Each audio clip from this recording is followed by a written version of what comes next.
Bienvenidos tu noticiero ENAR Noticias Internacionales. Suscríbete, activa la campanilla y mantente informado de lo mejor en noticias. Esta es la información del día de hoy. Seguimos conversando con Zair Mundaray, ex fiscal del Ministerio Público, y yo le dejaba una pregunta en el aire. Hay una denuncia bien delicada, incluso usted mismo la ha abordado, sobre esta denuncia que hay sobre esta red de trata de menores que existe en Venezuela y de la cual, por supuesto, el régimen de Nicolás Maduro no le gusta hablar. Sí, por supuesto, es una red de tráfico que permite sustraer a niños y adolescentes de sus familias de origen y en la cual participa todo el sistema de protección, eso que la gente llama la LOMNA, que no son más que los mecanismos administrativos de protección y los mecanismos judiciales, donde están los fiscales y los jueces. De modo que a cambio de dinero, una gran cantidad de personas han sido despojadas de sus hijos a través de estos mecanismos, y hemos venido haciendo una investigación conjuntamente con otros abogados amigos y nos hemos percatado de que siempre se repiten los mismos nombres, que se toman exactamente las mismas decisiones, están los mismos funcionarios de la LOMNA, están los mismos fiscales, están los mismos jueces. Llega todo esto a la Sala Social del Tribunal Supremo de Justicia, donde se distribuye y el magistrado Gaviria, Walter Gaviria, tiene que ver con esto y algunas de las personas allegadas, de modo que es una red inmensa donde muchas de las víctimas temen hablar, porque inclusive han sido detenidas personas por denunciar estos hechos, entonces le han atribuido falsos hechos como violencia contra los niños, violencia sexual, etcétera, y los mantienen detenidos. Entonces aquí hay una situación muy grave donde yo podría decir que en situaciones de quiebre de los estados de derecho, los vulnerables se hacen más vulnerables, y esa es la razón por la que vemos que niños y adolescentes, también las personas de la tercera edad y mujeres son en general quienes tienen el mayor sufrimiento en Venezuela por la vulneración de todo tipo de derechos. Y como todo se trafica, en Venezuela finalmente han generado un estado criminógeno, donde casi todo se trafica. Trafican oro, trafican drogas, trafican minerales, trafican gas, trafican gasolina, trafican todo. También ha empezado o tiene un buen rato el tema de tráficos de niños y adolescentes.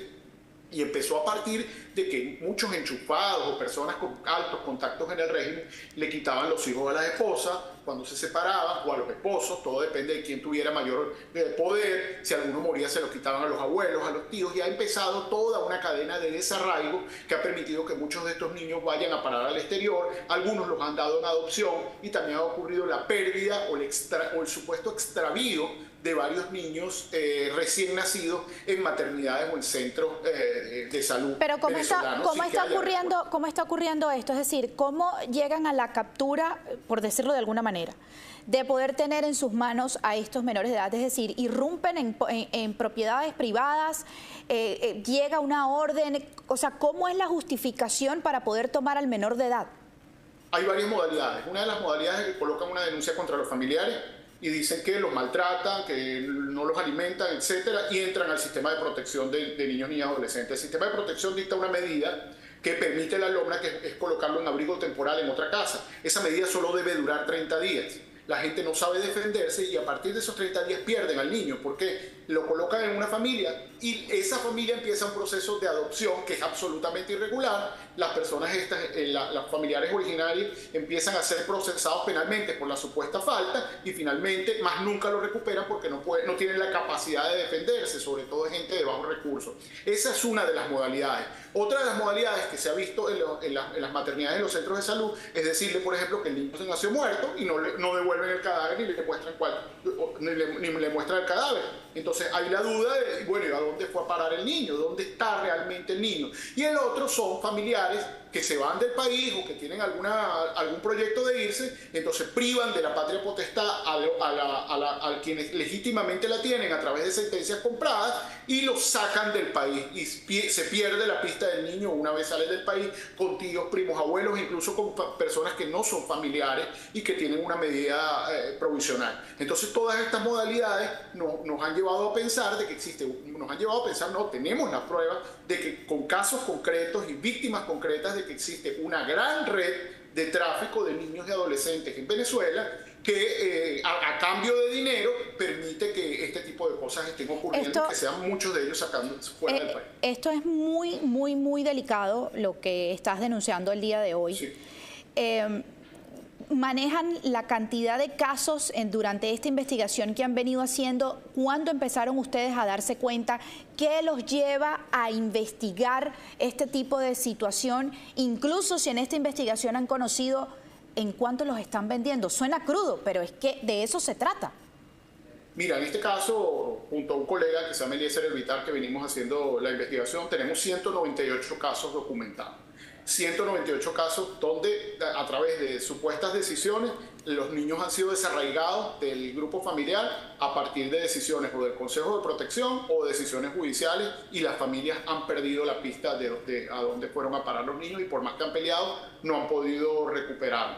Tenemos víctimas que incluso hay personas que ahorita están tras las rejas. Hay una venezolana, una señora que se puso a pelear y a denunciar esta red, y le atribuyeron unos delitos, y tiene más de 2 años tras las rejas sin fórmula de juicio, y está detenida, y por supuesto ya no supo más de los hijos. Hay algunas decisiones que nos han dicho que han costado entre 40 y 200 mil dólares, dependiendo de la instancia donde se tome la decisión, si es una instancia administrativa o una instancia judicial o una instancia de última instancia. Así que esto es una situación muy grave, y hay muchísimos funcionarios públicos vinculados con esto. Esto no ha sido investigado, por supuesto. Cuando presentan las denuncias ante el Ministerio Público, reciben la denuncia, pero la engavetan, no inician ninguna investigación, porque varios fiscales están involucrados justamente en esta temática de negociar con niños y adolescentes y colocarlos en familias sustitutas. ¿Cómo arrancan esta investigación, Zahir? ¿Qué les prende las alarmas? Víctimas que se han comunicado con nosotros y dicen: a mí me pasó, bueno, tenemos un caso emblemático de una abuela que le quitaron los 2 nietos y fueron a parar a manos de una familia que hoy los ha criado desde hace mucho tiempo. ¿Y están en Venezuela? No, ella no sabe exactamente dónde está, porque ella inclusive la tuvieron detenida por denunciar esto, y se tuvo que mudar, porque incluso una fiscal le dijo: si sigues denunciando te vamos a meter presa. A partir de allí se empezaron a sumar personas. ¿Y qué edad tenían estos jóvenes? Disculpa que te vaya interrumpiendo mientras vas desarrollando, pero es que es espantoso. Es espantoso. No, uno de los niños era recién nacido, porque la madre enfermó gravemente en el momento del parto, y se lo entregaron el Consejo de Protección a la abuela, y luego dictaron una decisión, el Consejo de Protección, de colocarla en una familia sustituta. ¿Cómo lo vas a entregar en una familia sustituta si tiene parientes directos? Y tanto la LOMNA como la Convención de Derechos del Niño dice que no se debe desarraigar a los niños de la familia sanguínea, de donde tiene el vínculo. Entonces dictaron esa medida, y finalmente ella empezó a pelear la situación y la metieron presa por maltrato. Le colocaron una causa por maltrato, estuvo presa, la causa no llegó a nada porque no había ninguna prueba, pero en el interín la familia se llevó no solo ese niño, sino llevó el otro que era mayor, y más nunca supo de ellos. Entonces esas situaciones se repiten constantemente, y ahora que hicimos pública la denuncia, ya se suman más y más personas que dicen: a mí me pasó lo mismo, a mi hermana le pasó lo mismo, a mi tía le pasó lo mismo, y hemos visto una constante que muchos de los casos son del estado Carabobo y otros son del circuito de LOMNA, que se encuentra en la avenida Urdaneta en Caracas. Es decir, están centralizados esta mafia que, bueno, esencialmente está traficando con patria potestad, con colocación y con adopción. ¿Y saben desde cuándo está funcionando esta mafia en Venezuela? ¿Años? Sí, ya tiene varios años, tiene algunos años, porque hay decisiones que fueron tomadas en el 2017, 2018, es decir, esto tiene ya algún tiempo, y hay algunas decisiones anteriores que sabemos que tienen mucho más que ver con la afiliación política, es decir, un padre políticamente conectado que se separa de la madre, le quita a los hijos pagando una sentencia a la madre, y no importa si los cuida o no, los pone en manos de terceros, una hermana, una abuela, lo que sea, pero la madre queda sin derecho de visita, sin derecho absolutamente a nada. Entonces, esta situación está ocurriendo, y yo creo que es una de las cosas que la dictadura quiere tapar, que precisamente se viene desvelando que hay toda una mafia detrás, y bueno, han tomado como bandera también esta irregularidad que ha ocurrido con la migrante venezolana, la cual yo creo que van a hacer una campaña tipo Elian González, como la que hizo Cuba en su oportunidad de subirle el volumen, que es una situación que también hay que seguirle el paso y tratar de averiguar, sobre todo para que se siga el debido proceso y se establezca cuál es la verdad del hecho, y se sigan los protocolos internacionales, porque la Convención de Derechos del Niño tiene mucha normatividad al respecto, pero sin olvidar que eso ocurre todos los días en Venezuela. Inclusive hay redes de trata que tienen que ver con mujeres, y también a mujeres adolescentes, niñas técnicamente son niñas, pero son adolescentes, que están siendo víctimas de prostitución en el Perú. Atendí varios casos estando en Colombia y en Trinidad y Tobago. Y tienen como situación común que en muchos de estos casos hay funcionarios públicos venezolanos involucrados, del SAIME o de la Guardia Nacional, etcétera, que han facilitado la salida por puertos de niños sin documentación, o MENA, llamados MENA, que son menores no acompañados, para que lleguen a otros países. Y cuando llegan a otros países son objetos, son esclavizados. Así que aquí hay todo un trabajo que hacer en la región, porque la migración masiva ha exacerbado este tipo de negocio ilegal, que es el tráfico de menores venezolanos, que además han sido detectados en Colombia por el Instituto Colombiano de Bienestar Familiar, en Trinidad por investigaciones que tienen que ver con trata, y personalmente pude constatar los casos del Perú, donde adolescentes fueron tratadas y llevadas a prostíbulos y a trabajar en bares nocturnos, supuestamente a cambio de que debían un pasaje y que debían una estadía en el Perú, y por el contrario fueron desarraigadas, se les quitaron la documentación y las mantuvieron allí. Si no es porque algunas de ellas se lograron escapar, no nos hubiésemos enterado de toda la trama que hay detrás de esto. Inclusive hay personas solicitadas en Perú por esta trama. Zahir, debo hacer una pausa.